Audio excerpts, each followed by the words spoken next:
Hello student, आज देखिए इस वीडियो में देखते हैं प्रश्नावली 2.4। ये ऐच्छिक प्रश्नावली है, तो ये पार्ट 1 है इसका। ठीक है, तो इस प्रश्नावली में हम इन सवालों को सॉल्व करने वाले हैं। यहाँ इन सवालों को सॉल्व करने से पहले इनके त्रिघात बहुपद है, तो त्रिघात बहुपद के सूत्र के बारे में समझ लें। यहाँ पर यदि त्रिघात बहुपद ax³ plus bx² plus cx plus d के शून्यक अल्फा बीटा और गामा हो, तब उनके शून्यकों का योगफल alpha plus beta plus gamma बराबर माइनस बी अपॉन ए। एक तो सूत्र इसका प्रयोग करेंगे, दूसरा alpha into beta plus beta into gamma plus gamma into alpha बराबर सी अपॉन ए, दूसरा सूत्र ये है इसमें। तीसरा है alpha into beta into gamma बराबर माइनस डी अपॉन ए। इन तीन सूत्रों का इसमें क्या करेंगे, प्रयोग करेंगे। तो देखिए नेक्स्ट बढ़ते हैं क्वेश्चन नंबर 1 पर। सत्यापित कीजिए कि निम्न त्रिघात बहुपदों के साथ दी गई संख्याएं उसकी शून्यक हैं।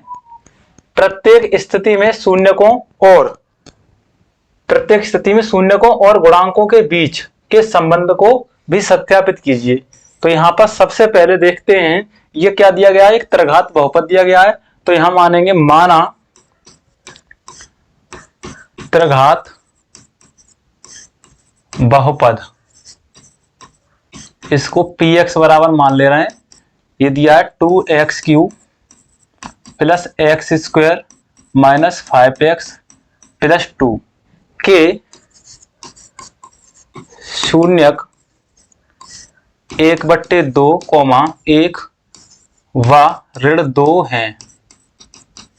तब अब क्या करेंगे, यहां पर सबसे पहले x बराबर 1/2, ये 1/2 इस समीकरण में क्या करेंगे, मान रखेंगे और देखेंगे कि ये मान यहाँ x की जगह पर रखने पर इसका जो सॉल्विंग है वो क्या है, शून्य आ रही है। तो यहाँ पर px बराबर, अब देखो 2 लिखा हुआ है इंटू x का मान 1/2 रख दिया और इसकी घात कर दी 3, प्लस x का मान 1/2 रख दिया, इसकी घात 2, फिर माइनस 5 गुणा x का मान 1/2 धन 2 लिखा हुआ है तो 2। ये जो x का मान है 1/2 इस समीकरण में रखा है हमने। अब आगे सॉल्व, 2 गुणा 1 का घन 1, 2 का घन 8 प्लस 1 का घन वर्ग 1, 2 का वर्ग 4 ऋण 5 एकम 5, नीचे 2 एकम 2, तो 5/2 धन 2। अब इसको और आगे हल करेंगे तो इसको काट देंगे, यहाँ बट्टे 1, 2 एकम 2 और 2 चौका 8, तो ये होगा 1/4 धन 1/4 ऋण 5/2 धन 2। इसके भी बट्टे 1 कर लें। अब क्या करेंगे, इसका एलसीएम ले लें, 4 लासा हो जाएगा, 4 एकम 4 और 1 का गुणा 1 के साथ करेंगे 1 धन 4 एकम 4, 1 का गुणा 1 के साथ 1 ऋण 2 है, 2 दूनी 4, 2 बार गया, 2 का गुणा 5 के साथ करेंगे तो 2 पंजे 10, यहाँ 10 प्लस ये 1 है, 1 का गुणा 4 के साथ करेंगे भाग, तो 4 1 का भाग 4 एकम 4, 4 का गुणा 2 के साथ 4 दूनी 8। अब देखें यहाँ पर 8 धन का 1 धन का और ये 1 धन का, तो 1 और 1 2 और 8 कितने हो गए, प्लस के 10 हो गए और माइनस के 10 बट्टे कितने बचे यहाँ पर 4। 10 में से 10 घटाएंगे तो क्या प्राप्त हुआ, यहाँ पर 0 प्राप्त हुआ। अतः 1/2 px का शून्यक है। अब इसी प्रकार क्या करेंगे, यहाँ पर इसी प्रकार x बराबर ये 1/2 रखा था, अब x बराबर 1 रखने पर इसी समीकरण में रखेंगे यहाँ पर। ठीक है, तो px बराबर यहाँ 2 इंटू x का मान 1 रखेंगे यहाँ पर q, फिर प्लस x का मान 1 रखेंगे, यहाँ 1 रख दिया और इसका वर्ग, फिर माइनस 5 इंटू x का मान 1 प्लस का 2, आगे 2 इंटू 1 का क्यू करोगे तो 1 प्लस 1 का वर्ग 1 ऋण 5 का गुणा 1 के साथ 5 एकम 5 हो जाएगा प्लस के 2। अब देखो 2 एकम 2 धन 1 ऋण 5 धन 2, ये 2 और 1 धन के हैं और ये भी धन के हैं, तो 2 और 1 3 और 2 5, 5 धन के हुए और ये 5 ऋण के 5। अब 5 में से 5 घटाएंगे तो क्या बचेगा, 0 बचेगा। तो यहां लिख देंगे हम अतः ये एक यानी x बराबर 1 या फिर 1 px का शून्यक है। इसी प्रकार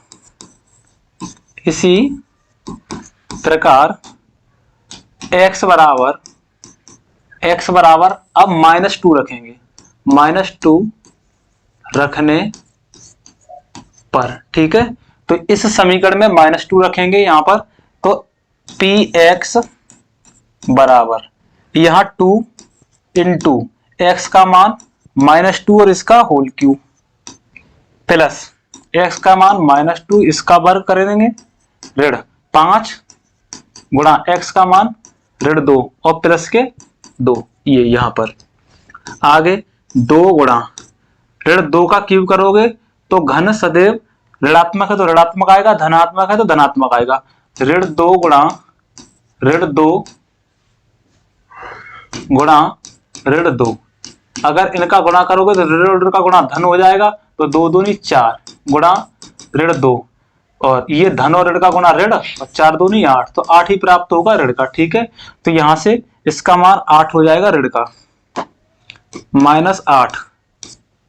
अब प्लस वर्ग सदैव धनात्मक होता है तो 2 दूनी 4 हो जाएगा, क्योंकि ऋण 2 गुणा ऋण 2, ऋण और ऋण का गुणा क्या होगा, धन होगा, 2 दूनी 4, तो ये 4 प्राप्त होगा, तो यहां पर क्या होगा, ये धनात्मक प्राप्त होगा। अब इसी प्रकार से ऋण और ऋण का गुणा धन, 5 दूनी 10 और धन के 2, आगे 8 दूनी ऋण के 16 हो जाएंगे, प्लस के 4 और प्लस के 10 और धन के 2। अब बराबर में ऋण के 16, 4 और 10 14 और 2 16 धन के हो जाएंगे। अब 16 में से 16 घटाएंगे विपरीत चिन्ह के, तो यहाँ पर क्या प्राप्त होगा, px का मान 0 प्राप्त होगा। अब यहां लिख देंगे अतः ऋण 2 px का शून्यक है, क्योंकि px जो हमने ये px बराबर ले लिया था 2x³ plus x² minus 5x plus 2, तो यहां लिखेंगे अतः 1/2, 1 व ऋण 2 त्रिघात बहुपद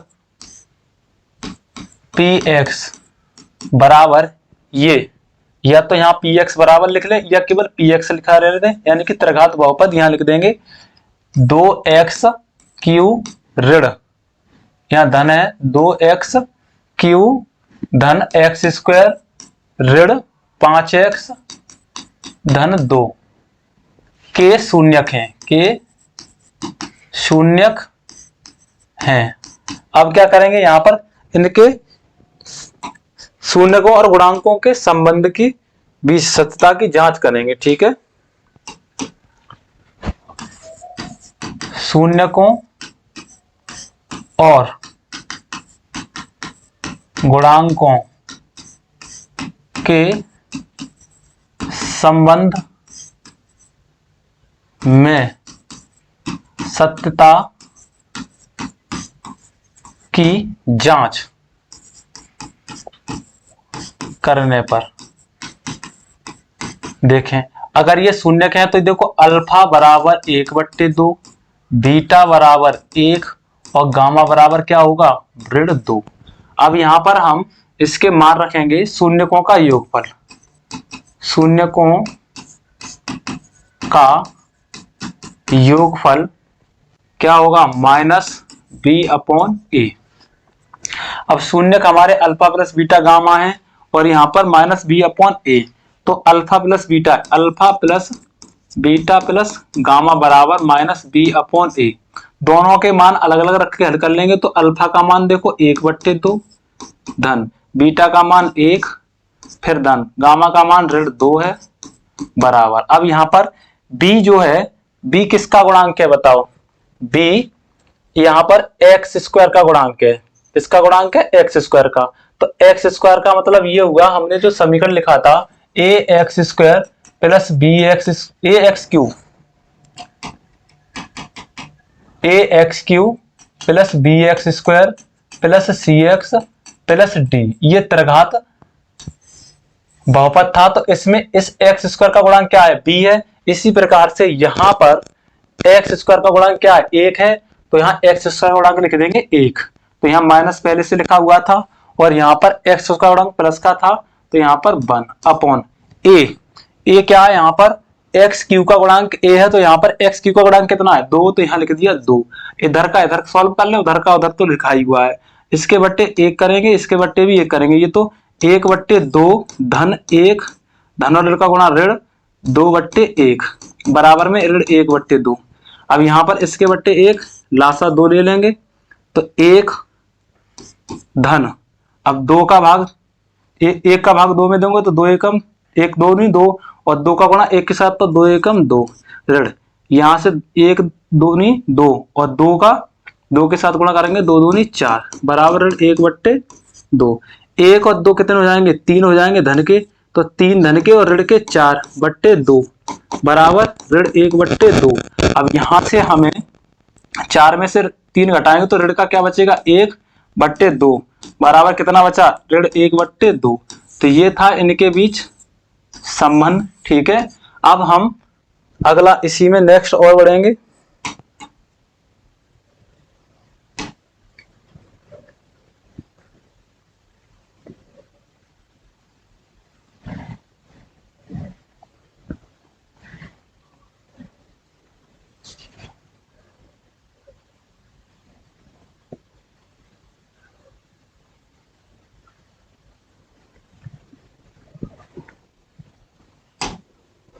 आगे पेज ले लेते हैं इसका।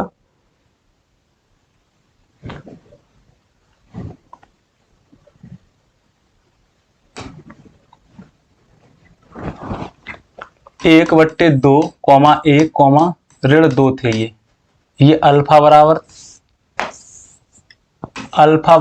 1/2 बीटा बराबर 1 और गामा बराबर ऋण 2। अब यहाँ पर 2 के बीच में alpha into beta plus beta into gamma plus gamma into alpha बराबर ये सी अपॉन ए। ठीक है, अब यहाँ पर देखो अल्फा का मान रखेंगे 1/2 गुणा बीटा का मान 1 धन बीटा का मान 1 गुणा अल्फा का मान ऋण 2 प्लस गामा का मान ऋण 2 और प्लस इंटू या अल्फा का मान 1/2 बराबर में सी का मान, ये जो समीकरण दिया था हमारा, समीकरण ये था 2x square plus x square 2x square plus x 2x Q 2x Q है यहां पर 2x क्यू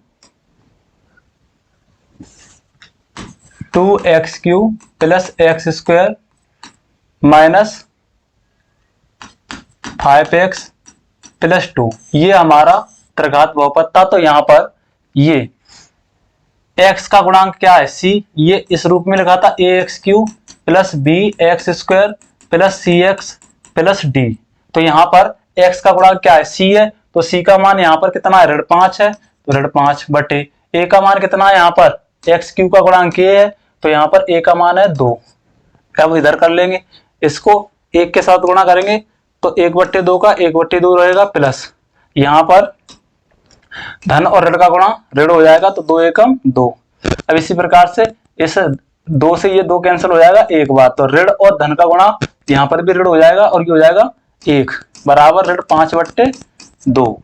अब यहाँ पर 1/2 ये कितने हो गए, ऋण के 3 हो गए, या इसको एलसीएम लेके हल कर लेंगे तो यहाँ पर 2 लासा हो जाएगा, ऊपर 1 तो इसका 2 दूनी 4 ऋण और 2 दूनी 2 एकम 2 बराबर ऋण 5/2।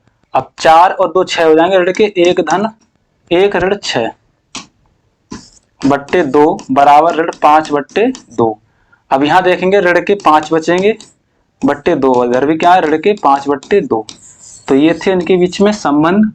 आगे इसमें अल्फा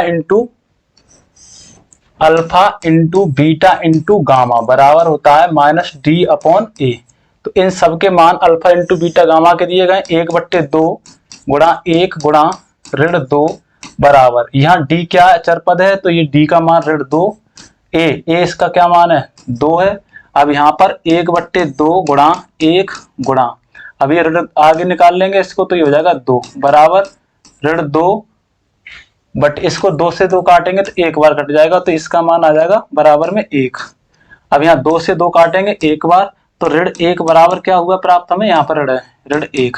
तो इनके बीच में क्या था, ये संबंध था जिसकी हमने क्या कर ली, जांच कर ली। ठीक है, आगे नेक्स्ट बढ़ते हैं। क्वेश्चन नंबर 2 है इसका,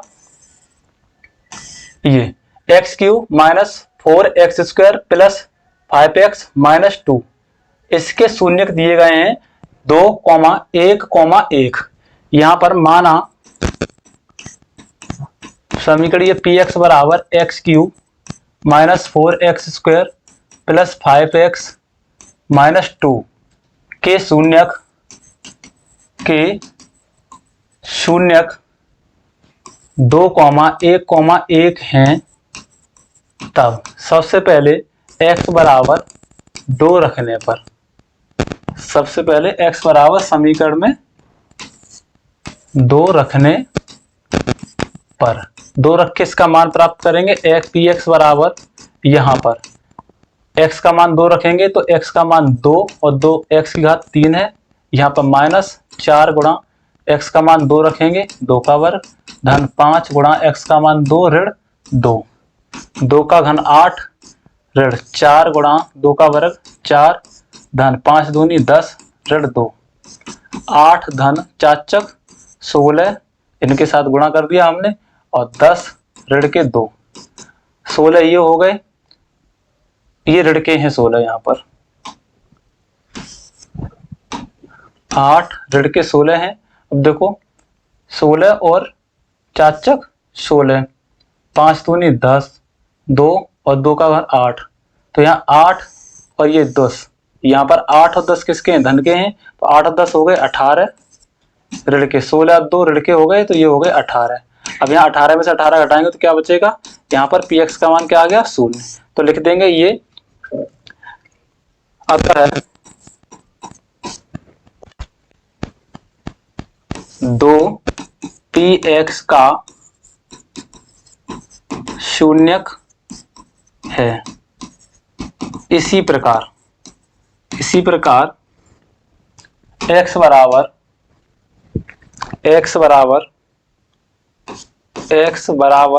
ये 1, x बराबर यहाँ 1 रखेंगे। ठीक है, x बराबर 1 रखने पर, अब x बराबर 1 रखेंगे इस समीकरण में, तो px हमारा समीकरण था x³ - 4x² + 5x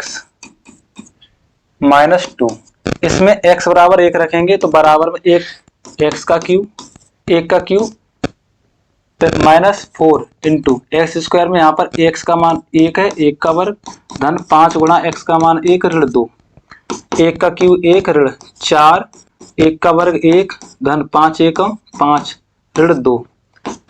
अब ये तो 1 हो जाएगा, ऋण का 4 एकम 4 धन के 5 और ऋण के 2। अब ये ऋण के 2 और 4 जोड़ेंगे 6 हो जाएंगे और 1 और 5 कितने हो जाएंगे, धन के 6 हो जाएंगे।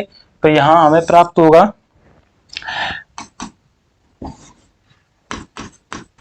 px बराबर धन के 6 और ऋण के 6 जो कि क्या है 0 है, px बराबर, अब यहाँ लिखेंगे अतः एक px का शून्यक है। इसी प्रकार से आप इस 1 को रखोगे x बराबर तो इसका भी मान क्या आएगा 0 आएगा, तो ये भी क्या हो जाएगा एक इसका शून्यक हो जाएगा। अब लिख देंगे यहां x त्रिघात बहुपद x³ - 4x² + 5x -2 के 2,1,1 शून्यक हैं, तब शून्यकों व गुणांकों के संबंध के बीच सत्यता की जांच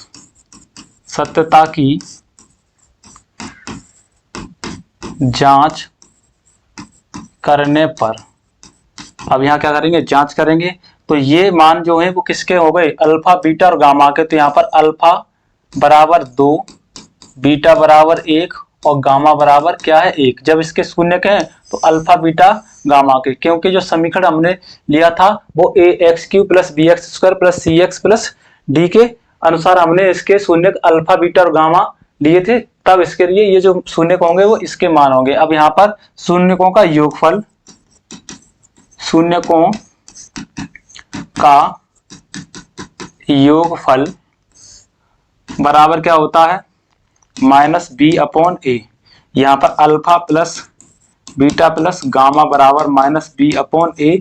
तो अल्फा का मान 2 धन 1 धन 1 बराबर -b। b क्या है यहाँ पर, इस बहुपद का, इसको लिख दे रहा हूं ax² + bx ax³ + bx² + cx + d। इससे जब तुलना करोगे यहाँ पर तो -b है, और b किसका गुणांक है बताओ, x² का गुणांक है, और यहाँ पर x² का गुणांक कितना है 4 है, तो ऋण 4 है, तो ऋण पहले से मौजूद है, यहाँ पर ऋण 4 और लगा दो, बट्टे a का गुणांक क्या है यहाँ पर 1 है, तो 1। अब यहाँ देखो ये 2 1 और 1 धन के हैं सब, 2 1 और 2 1 कितने हो जाएंगे 4 बराबर, ऋण और ऋण का गुणा धन हो जाएगा, तो ये 4। अब दोनों पक्ष कैसे हो गए, बराबर हो गए। तो यहाँ पर ये क्या है, इनके बीच में संबंध है, या फिर इसको काट देंगे तो ये 1 बराबर 1 हो जाएगा, इतना भी लिख सकते हो, ठीक है। इसी प्रकार से यहाँ पर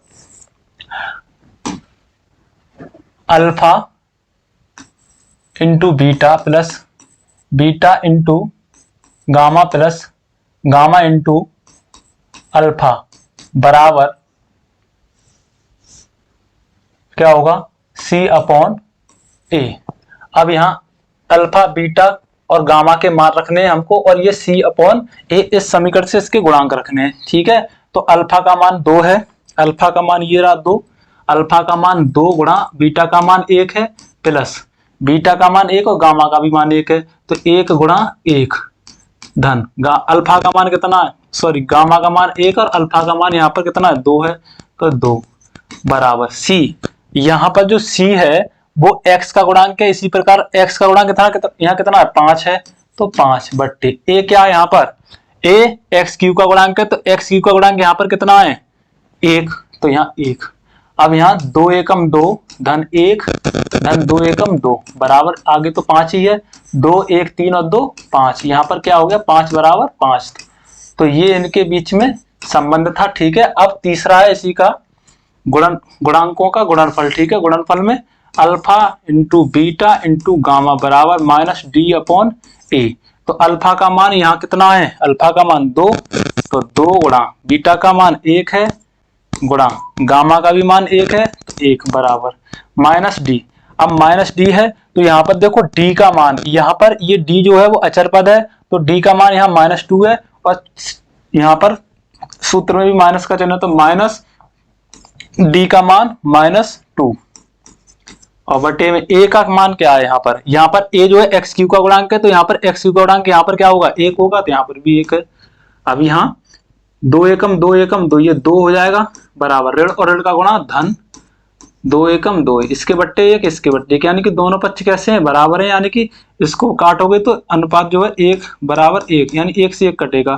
तो इनके गुणांकों और शून्यकों के बीच में जो संबंध था वो ये था, ठीक है। आगे नेक्स्ट बढ़ते हैं, क्वेश्चन नंबर 2। एक त्रिघात बहुपद प्राप्त कीजिए जिसके शून्यकों का योग 2 शून्यकों को एक साथ लेकर उनके गुणनफलों का योग तथा 3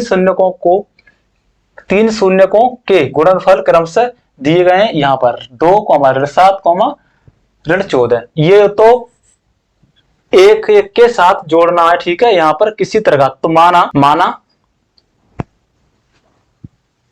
ए x cube plus b x square plus c x plus d के शून्यक अल्फा कॉमा शून्यक अल्फा कॉमा बीटा व गामा है। तब यहां कहा गया है शून्यकों का योग, तो शून्यकों का योग जो दिया है वो 2 दिया है, ठीक है। तो शून्यकों का योग, शून्यकों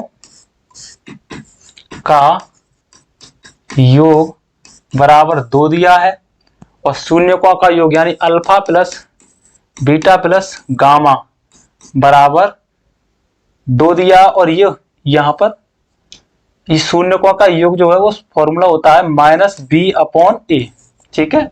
और ये alpha plus beta plus gamma बराबर -b/a जो दिया है, यहां पर ये शून्यकों का योगफल दिया है 2, जो कि किसके बराबर है, -b/a के बराबर है, ठीक है।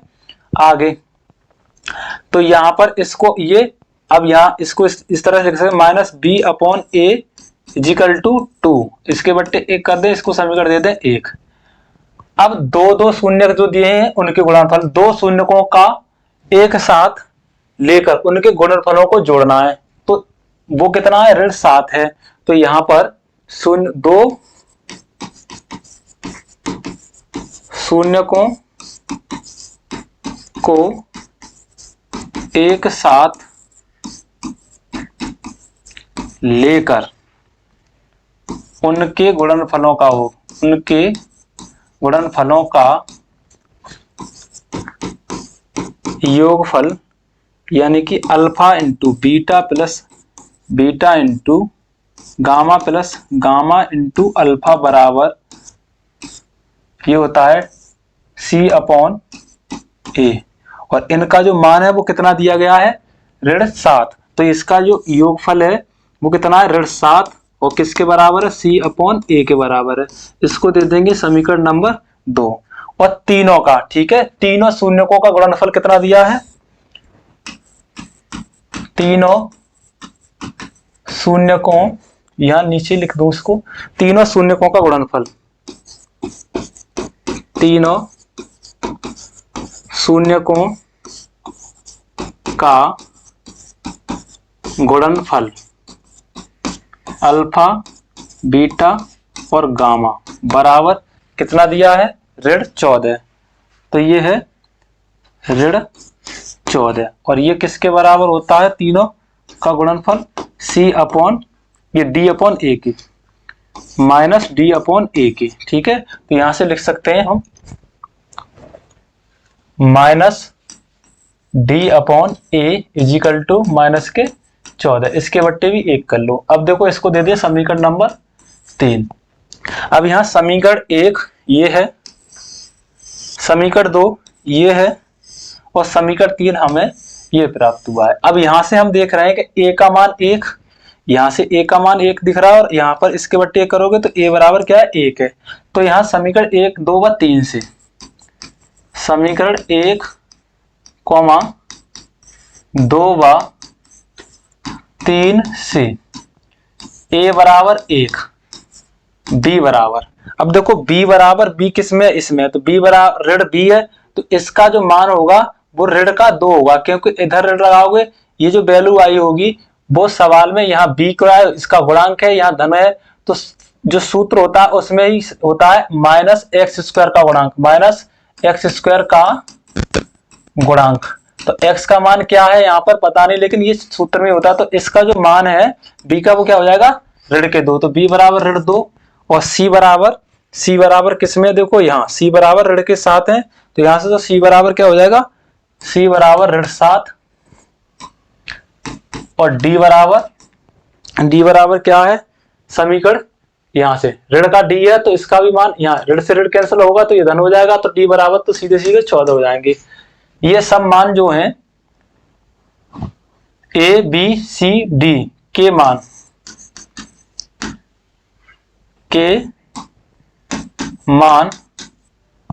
द्विघात समीकरण,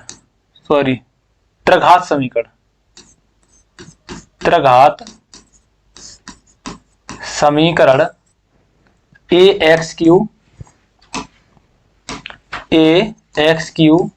plus bx² plus cx plus d में रखने पर, अब यहां रखने हम, तो ये बराबर में a का मान 1 है, 1 रखेंगे, x³ प्लस b का मान -2 है, -2 गुणा x² प्लस c का मान -7 है, -7 गुणा x प्लस d का मान 14। आगे इसको हल करोगे, एक तो लिखो, एक किसी का गुणांक हो लिखो या ना लिखो, ये लिखा रहता है।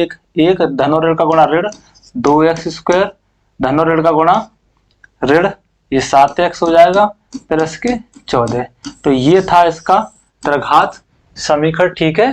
तो हमने एक त्रिघात बहुपद प्राप्त किया है, जो कि इसका सही आंसर यहाँ पर x³ - 2x² - 7x + 14 है, ठीक है। तो ये 2 क्वेश्चन थे इसमें। थैंक यू, धन्यवाद।